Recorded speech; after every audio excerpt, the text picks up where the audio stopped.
Hello everybody! In this video, we will look into the key takeaways from the book The 7 Habits of Highly Effective People by Stephen Covey. Stephen Covey was a businessman, author, and a professor at the School of Business at Utah State University. He wrote this book in 1989, which became his best-known book and has sold more than 30 million copies worldwide. This book is huge. Once you read it, you can't be the same person. Before we dive into the 7 habits, let's talk about two main concepts: mental maps and the maturity continuum. Mental maps. To change any situation we're into, we mustn't look for temporary solutions and quick fixes, but we first have to change ourselves. And to change ourselves effectively, we first have to change our perceptions, our mental maps. Suppose you wanted to arrive at a specific location in Athens. A street map of the city would be a great help to you in reaching your destination. But suppose you were given the wrong map, which was the map of Rome.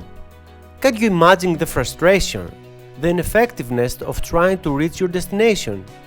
You might work on your behavior, you could try harder, double your speed. But your efforts would only succeed in getting you to the wrong place faster. The fundamental problem has nothing to do with your behavior or your attitude. It has everything to do with having a wrong map. Each of us has many maps in our head. We interpret everything we experience through these mental maps. We seldom question their accuracy. If we want to make significant changes, we need to work on our mental maps. Maturity continuum. As we mature, we pass 3 stages: dependence, independence, and interdependence. Dependence means you need others to get what you need. All of us began life as an infant, depending on others for nurturing and sustenance. Independence means you are pretty much free from the external support of others. It is a necessary step towards our maturity, but it is not the ultimate goal in effective living. Interdependence means that I am self-reliant and capable, but I also realize that you and I, working together, can accomplish far more than I could accomplish alone.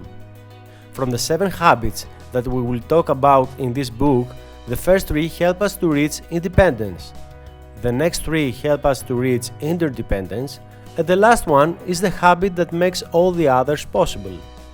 Habit 1. Be proactive, which means that you must be responsible for your own life. Don't blame your environment or your conditions. Reactive people are often affected by their physical environment. If the weather is good, they feel good. They wait for something to happen or someone to take care of them.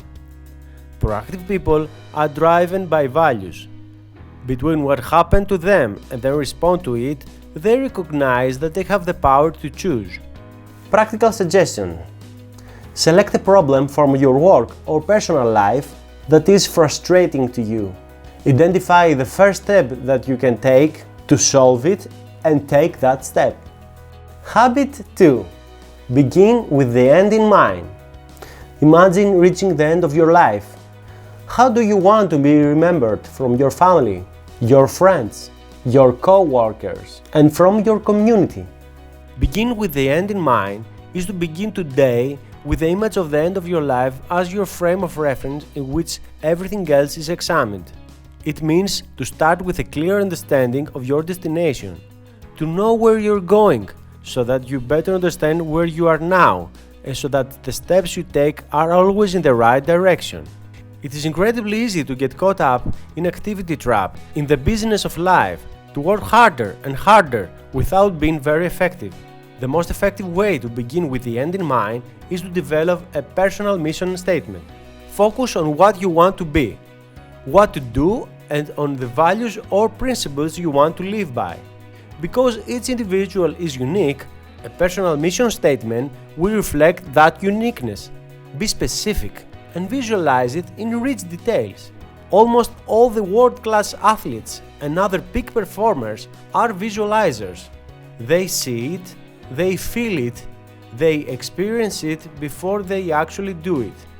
Practical suggestion: start a collection of notes, quotes, and ideas you may want to use as a resource material in writing your personal mission statement. Habit 3. Put first things first. Things which matter most must never be at the mercy of things which matter least. Organize and execute around priorities. The two factors that define an activity are urgent and important. Urgent means it requires immediate attention. Urgent things act on us. A ringing phone is urgent, but so often they are unimportant. Importance, on the other hand, has to do with results.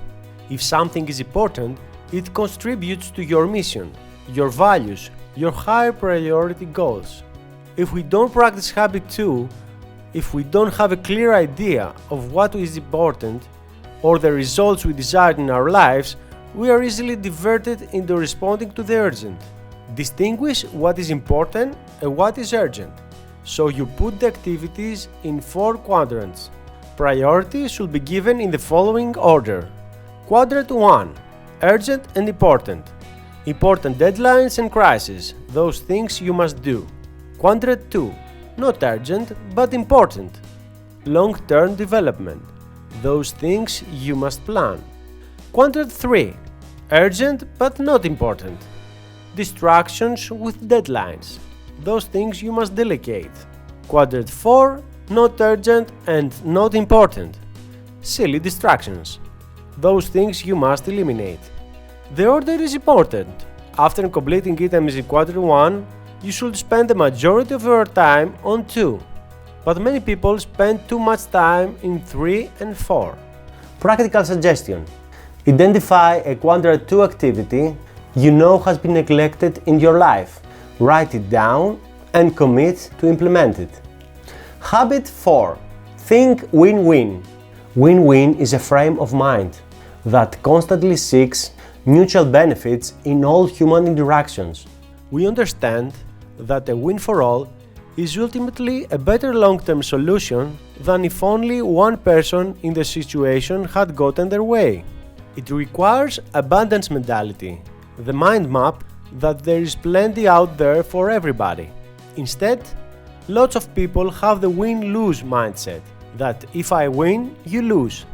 The first thing they think about when they get into trouble is suing someone. Some other people have the lose-win mindset. I'm a loser and a peacemaker. I'll do anything to stay out of trouble. Lose-win is worse than win-lose because it has no standards and no vision. In most situations, win-win is the only viable long-term solution. Practical suggestion: select a specific relationship where you would like to develop a win-win agreement. Try to put yourself in the other person's place and write down explicitly how you think the other person sees the solution. Then list from your own perspective what results will constitute a win for you.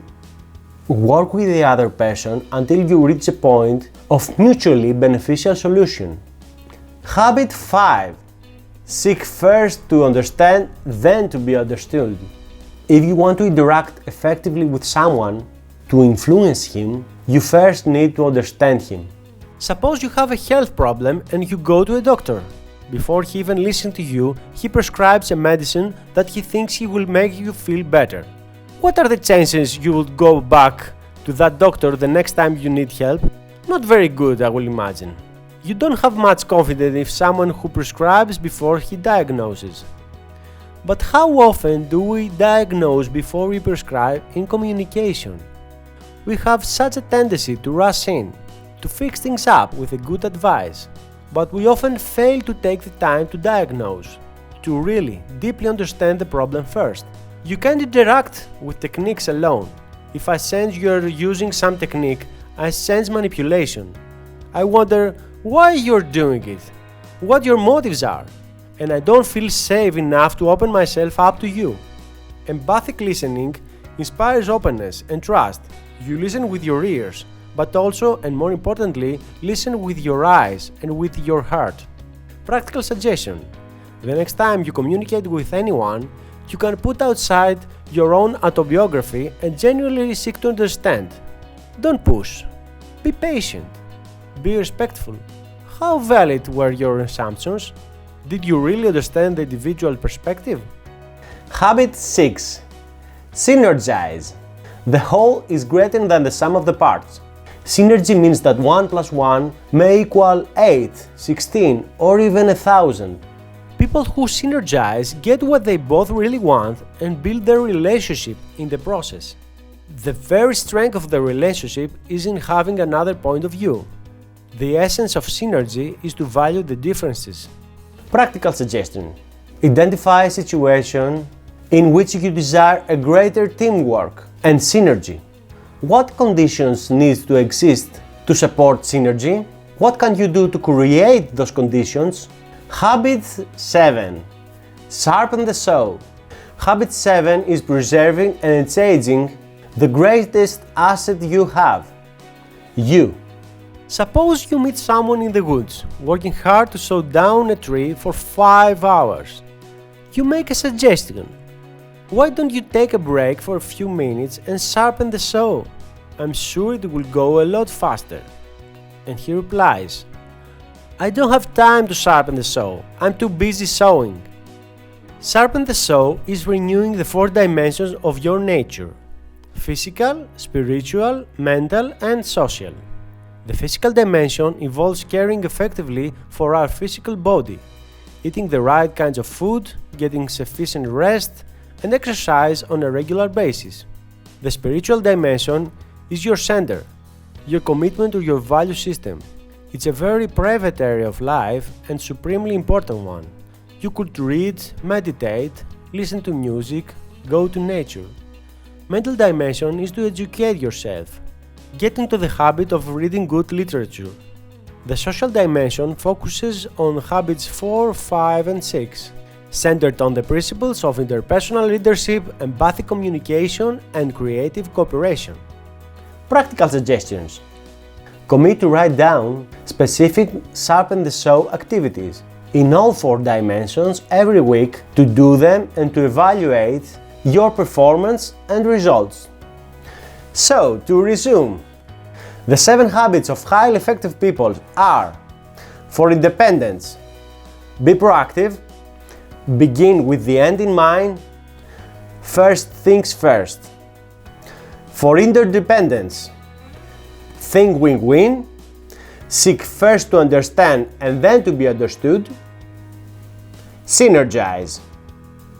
And to improve your capacity to do all the above, sharpen the saw. How I rate this book? Readability 4 stars, knowledge 4 stars, practicality 5 stars, overall 4.3 stars. Those were the key takeaways from the book The 7 Habits of Highly Effective People by Stephen Covey. Even though this video is a book summary, it can't include all the fascinating ideas of this book. You just get a glimpse. To understand it fully, I highly recommend you to read it. If you like the content of this channel and you want more practical videos, don't forget to like and subscribe. It helps a lot with the YouTube algorithm. Thank you, and I hope to see you soon.